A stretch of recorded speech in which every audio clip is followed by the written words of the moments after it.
오늘 봉독한 디모데후서 4장 6절로 8절까지의 말씀을 가지고 면류관이 예비된 자란 제목으로 하나님의 말씀을 선포합니다. 한번 따라서 해봅시다. 면류관이 예비된 자. 어느 날 달팽이가 사과나무 위를 향해서 기어오르기 시작했습니다. 더듬이를 세우고 아주 매우 느린 속도로 조금씩 올라갈 때, 그때 마침 사과나무 껍데기 틈에서 있었던 벌레 한 마리가 나오면서 이 달팽이를 맞게 됩니다. 그리고는 이 달팽이에게 이렇게 이야기합니다. 이 느림보야, 내가 언제 저 위를 올라가니 괜히 힘만 낭비한다. 너 올라가 봤자 사과는 없어. 그러자 달팽이가 이렇게 이야기합니다. 아마 내가 꼭대기에 도달할 때쯤이면 사과가 익었을 것이야. 사람마다 보폭이 다릅니다. 어린아이는 보폭이 작을 수밖에 없고 어른들은 그 보폭이 클 수밖에 없습니다. 우리 속담에 뱁새가 황새를 쫓아가다 보면 가랑이가 찢어질 수밖에 없다는 이야기가 있지요. 장거리 선수와 단거리 육상 선수는 뛰는 방식이 다릅니다. 단거리는 순발력이 필요하기 때문에 짧은 시간에 모든 근육과 에너지를 사용하여서 체기록을 단축하는 데 목적을 둡니다. 반면에 장거리 선수들은 지구력이 탁월해야 합니다. 성급한 마음보다는 적당한 속도를 유지하고 그리고 마지막까지 완주해야만 승리하는 것이지요. 우리는 인생을 흔히 마라톤에 비유합니다. 다시 말해 인생이라고 하는 것은 단거리 경주가 아니라 장거리 경주라고 하는 것이지요. 그런데도 오늘 현대 사회는 마치 단거리 경주에 임하는 사람들로 우리를 몰아가고 있습니다. 끊임없는 경쟁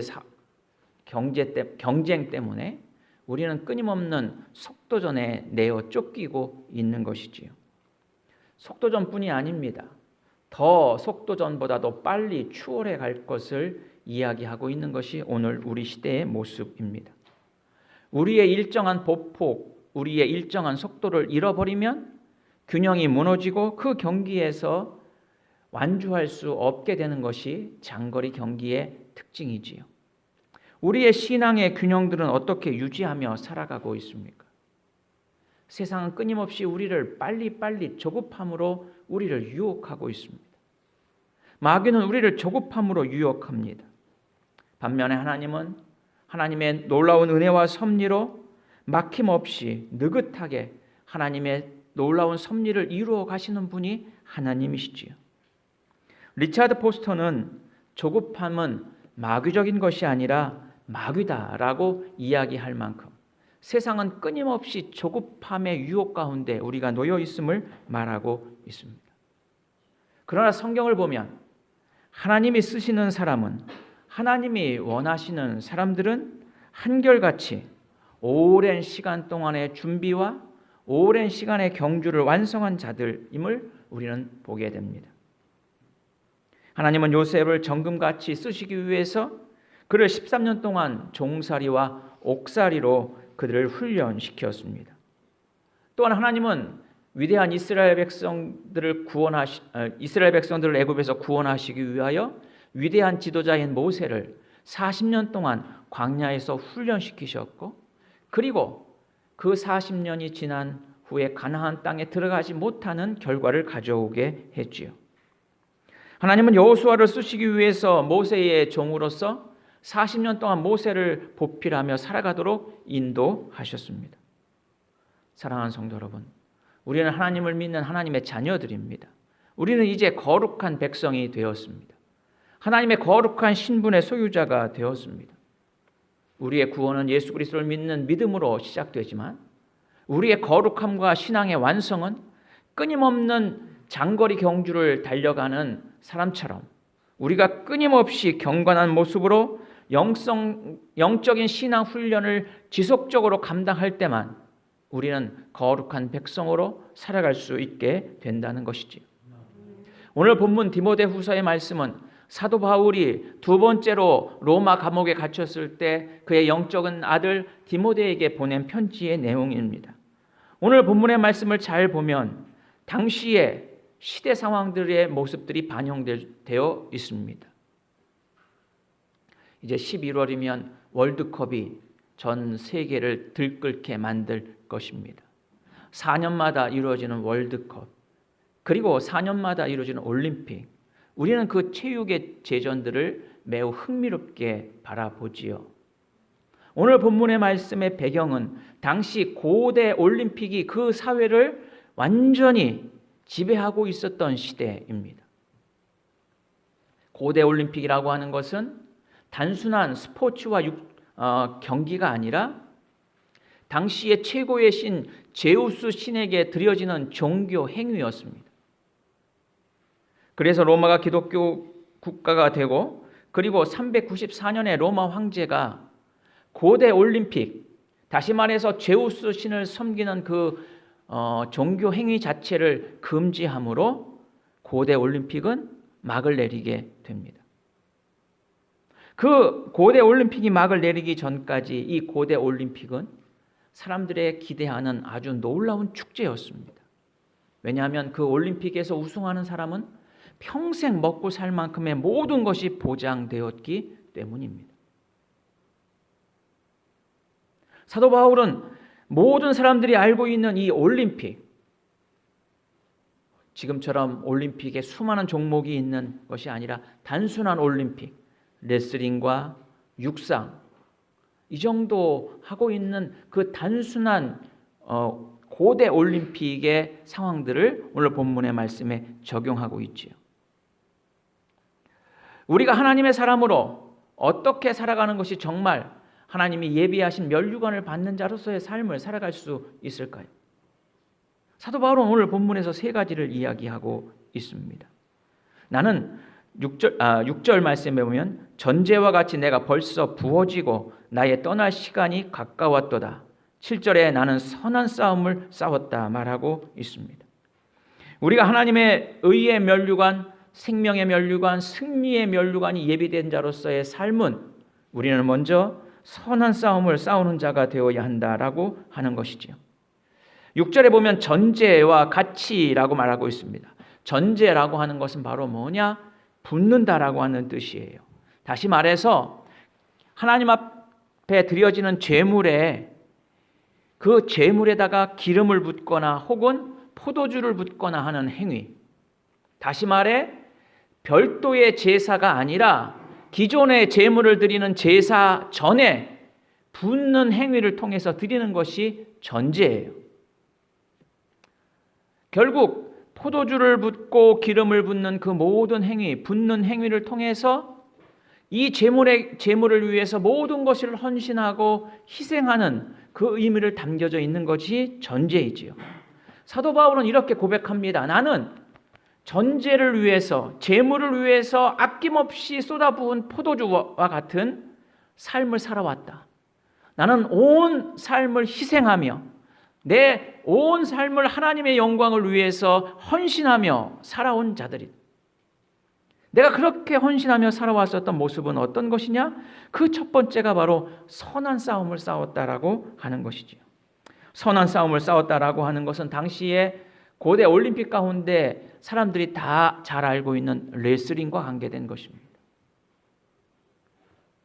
레슬링은 투기입니다. 싸워서 이겨야만 합니다. 싸움의 패자는 때로는 죽을 수밖에 없습니다. 승리를 위해서 싸우는 것이 아니라 생명을 위해서 싸우는 경기였습니다. 스포츠 올림픽은 참가하는 데 의의가 있다라고 이야기하지요. 그것은 순수한 스포츠 정신입니다. 그러나 고대 올림픽에서의 싸움은 지는 것은 바로 죽음을 의미했습니다. 그래서 생존하기 위해서 생명을 걸고 싸웠던 것이지요. 고대 올림픽을 알고 있는 모든 고대 근동 지역의 사람들을 향해서 사도 바울은 이야기합니다. 나는 선한 싸움을 싸웠다. 레슬링 종목처럼, 고대 올림픽 종목처럼 내가 그 전쟁에서 이기기 위해서 수단과 방법을 가리지 않고 최후의 싸움을 싸운 자가 아니라 나는 선한 싸움을 싸운 자임을 사도 바울은 말하고 있는 것이지요. 사울이 평생 싸워왔던 선한 싸움은 무엇입니까? 그것은 바로 선한 싸움은 예수 그리스도의 복음을 위한 싸움이었다라고 하는 것입니다. 사도 바울이 싸운 싸움은 바로 믿음의 싸움이었던 것이지요. 우리 인간의 내면 속에 끊임없이 솟고 있는 욕심과 이기심과 그리고 안일함, 이런 내적 갈등과의 싸움에서 사도 바울은 끊임없이 자신을 쳐서 그리스도의 복음 앞에 복종하게 했고, 그리고 그리스도의 복음을 전하는 일에 최선을 다하며 살아왔음을 그는 고백하고 있습니다. 사랑하는 성도 여러분, 여러분들은 무슨 싸움을 위해서 내 열정과 내 힘과 내 생명을 쏟고 있습니까? 과연 나는 사도 바울처럼 선한 싸움을 싸웠습니다 라고 고백하는 자가 될 수 있을까요? 사랑하는 성도 여러분, 난공불락의 여리고 성도 이스라엘 백성들의 전투력과 기술로 정복한 것이 아니라 철저하게 하나님의 말씀을 의지하고 살았기에 하나님은 여리고성을 점령할 수 있도록 하셨습니다. 다니엘과 세 친구들이 사자 굴 속에 들어가 있음에도 불구하고 그들이 사자의 먹잇감이 되지 않았던 것은 철저하게 하나님을 믿는 믿음의 싸움을 싸웠기에 그는 사자굴 안에서도 승리하는 삶을 살 수 있게 됐었던 것이지요. 하나님을 위해서 과연 우리는 무엇을 아낌없이 드리며 살아가는 선한 싸움의 삶을 살아가고 있습니까? 하나님을 위해서 내 시간을 드리고 하나님의 영광을 위해서 내 물질을 드리고 하나님을 위해서 내 모든 것을 아낌없이 드릴 수 있는 헌신과 봉사의 삶을 살아갈 때 우리는 사도 바울처럼 나는 선한 싸움을 싸웠습니다. 내 유익을 위해서 싸우고 내 물질을 채우기 위해서 싸웠고 내 안위를 위해서 싸운 인생이 아니라 하나님의 영광을 위해서 그리스도의 복음을 위해서 싸운 싸움을 살아왔습니다 라고 고백할 수 있는 우리의 복된 믿음의 삶이 되어야 될 줄로 믿습니다. 에베소서 6장 12절 말씀해 보면 우리의 씨름은 혈과 육에 대한 것이 아니요 정사와 권세와 이 어둠의 세상 주권자들과 하늘에 있는 악의 영들과의 대함이라고 말씀하고 있습니다. 우리는 끊임없이 혈기와 육체와 싸울 수밖에 없습니다. 그리고 우리는 끊임없이 세상의 주권자들과 싸울 수밖에 없고 또한 악한 영들과 싸울 수밖에 없는 존재들입니다. 그 싸움에서 내 승리를 위해서 나의 영광을 위해서 싸우는 것이 아니라 예수 그리스도의 복음을 위해서 하나님의 영광을 위해서 싸우는 선한 싸움의 승리자가 될 수 있기를 바랍니다. 세상은 물질 만능주의 그리고 명예와 권력만을 소유하면 모든 것을 다 이룰 수 있다고 말하는 시대가 되었습니다. 끊임없이 우리를 세속의 가치관으로 몰아가고 있습니다. 우리는 세속의 가치관에 지는 자들이 아니라 세속의 가치관들과 힘써 싸워서 믿음의 선한 싸움을 싸워나가는 여러분들의 복된 삶이 될 수 있기를 바랍니다.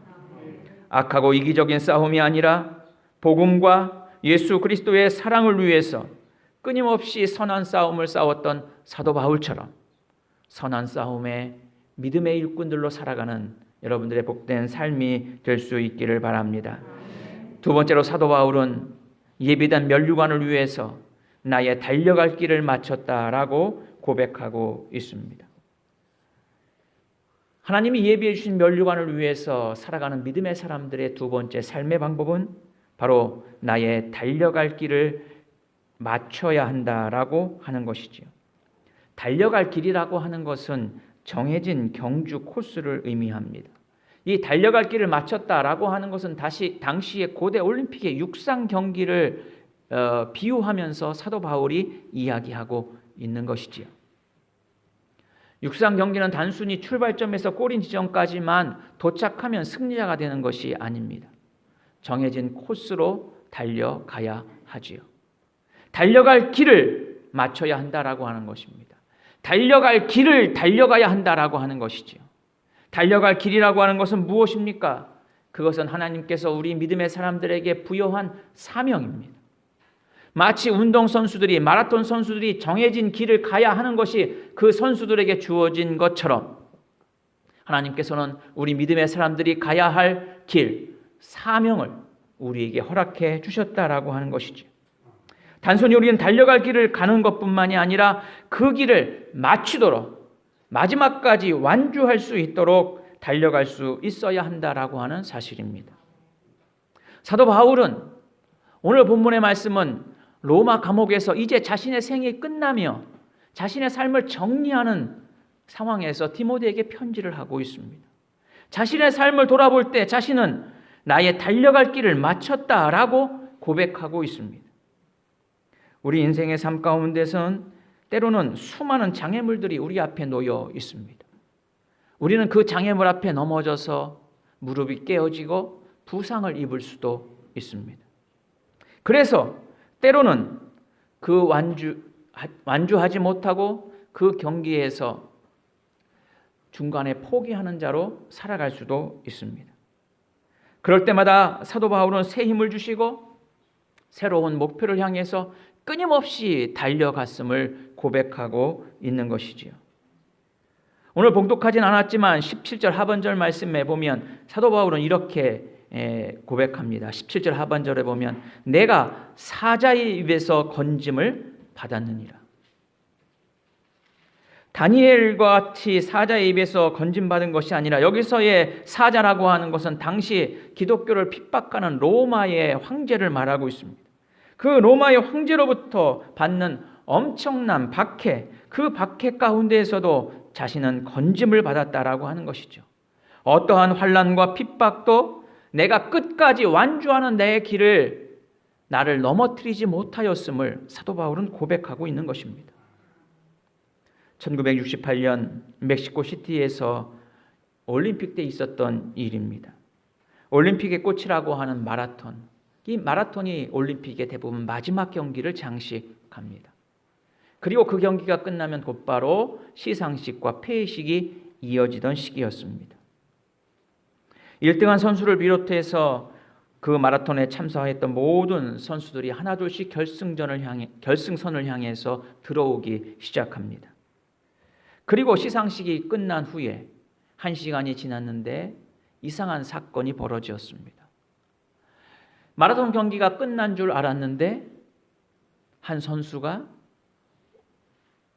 다리를 저으면서 피를 흐르고 있는 것을 감수하며 마침내 1시간이 지난 후에 비로소 그 경기장에 들어서게 된 것이지요. 그는 탄자니아의 36살 선수인 아쿠아리라고 하는 선수였습니다. 오히려 우승한 1등의 선수보다 이 마지막까지 포기하지 않고 완주한 이 선수에게 당시의 모든 기자들은 후레쉬를 터뜨렸습니다. 그리고 기자가 묻습니다. 그 몸으로 어떻게 완주할 생각을 했습니까? 그러자 아쿠아르는 이렇게 대답합니다. 내 조국은 나를 이곳에 보낸 것은 내가 경기를 시작하게 하려고 보낸 것이 아니라 내가 마지막까지 완주하기를 기대하며 나를 이곳에 보냈습니다.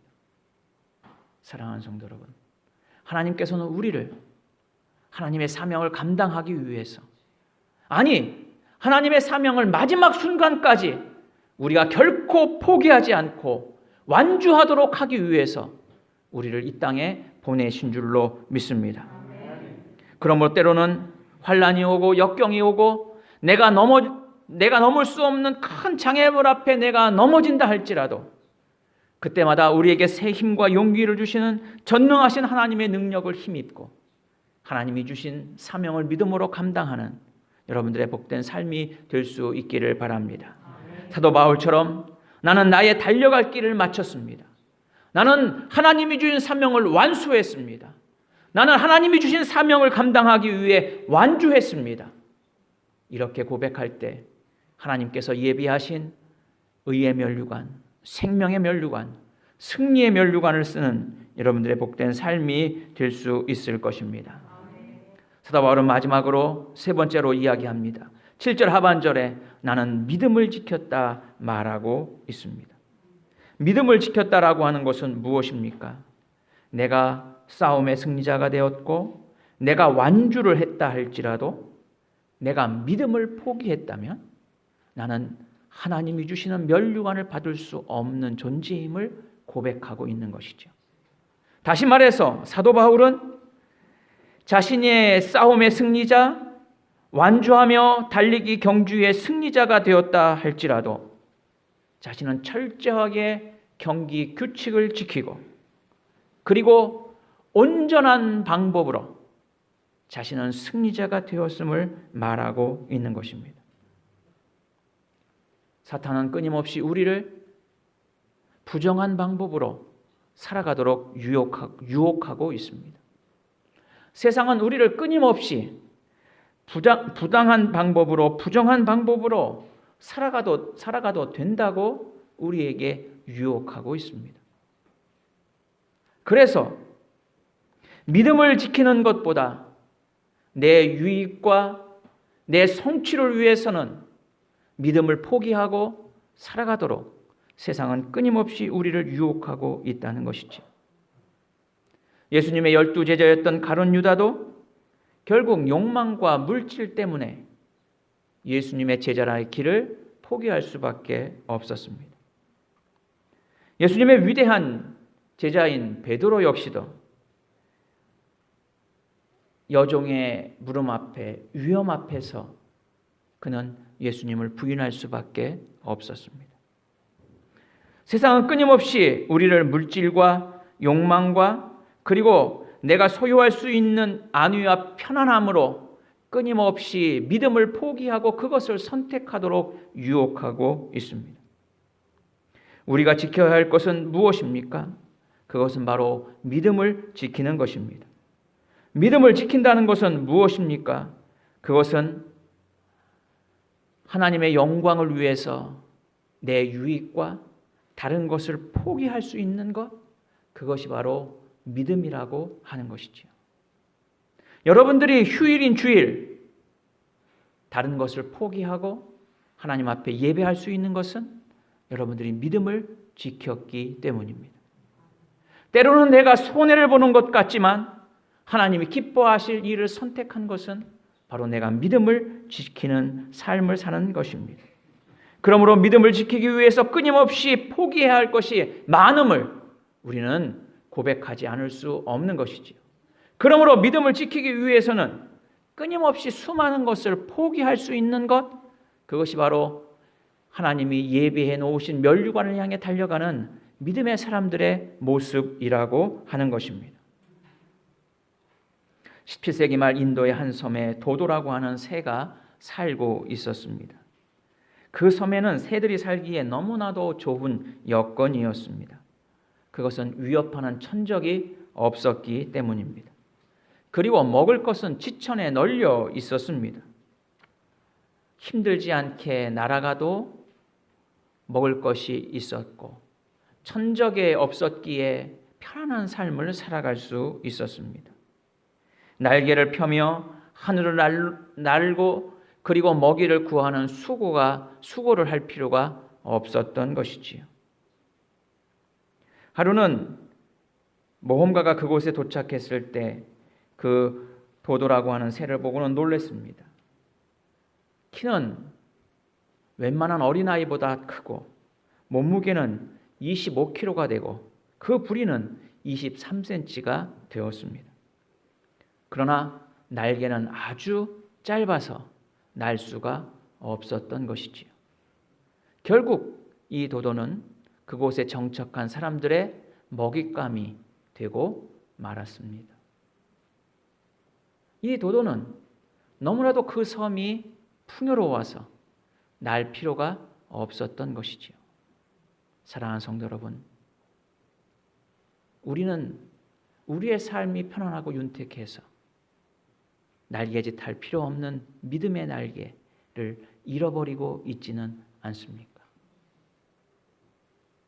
우리는 때로는 힘들고 고달프고 그리고 먹이를 구해야 하고 천적과 싸워 이겨야 하는 그 고난의 순간이라 할지라도 끊임없는 믿음의 날개짓을 침으로 인해서 우리는 믿음을 지키는 복된 삶을 살게 될 줄로 믿습니다.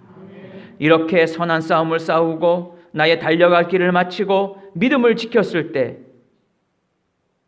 사도 바울은 하나님의 면류관이 예비되어 있다고 오늘 8절에 고백하고 있습니다. 사랑하는 성도 여러분, 우리는 하나님이 준비해 놓으신 의의 면류관이 예비되어 있습니다. 의로우신 재판장이신 예수 그리스도께서 사도 바울뿐만이 아니라 초대 그리스도인들뿐만이 아니라 오늘 우리를 위해서도 의의 면류관을 예비해 주신 줄로 믿습니다. 이 의의 면류관을 받기 위해 사도 바울처럼 선한 싸움을 싸우고 나의 달려갈 길을 마치고 내가 믿음을 지켰다고 고백할 수 있는 여러분들의 삶이 될 수 있기를 바랍니다. 로마의 황제인 시저는 왔노라 보았노라 이겼노라 이렇게 외쳤습니다. 오늘 의의 면류관, 생명의 면류관, 승리의 면류관이 예비된 우리 믿음의 사람들은 사도 바울처럼 내가 선한 싸움을 싸우노라, 나의 달려갈 길을 마쳤노라, 믿음을 지켰노라 이렇게 고백하며 의의 면류관을, 생명의 면류관을, 승리의 면류관을 받는 여러분들의 복된 믿음의 삶이 될 수 있기를 주의 이름으로 축원해 드립니다. 기도합시다. 사랑의 아버지 하나님, 감사합니다. 우리를 위해 의의 면류관을 예비케 하심을 감사합니다.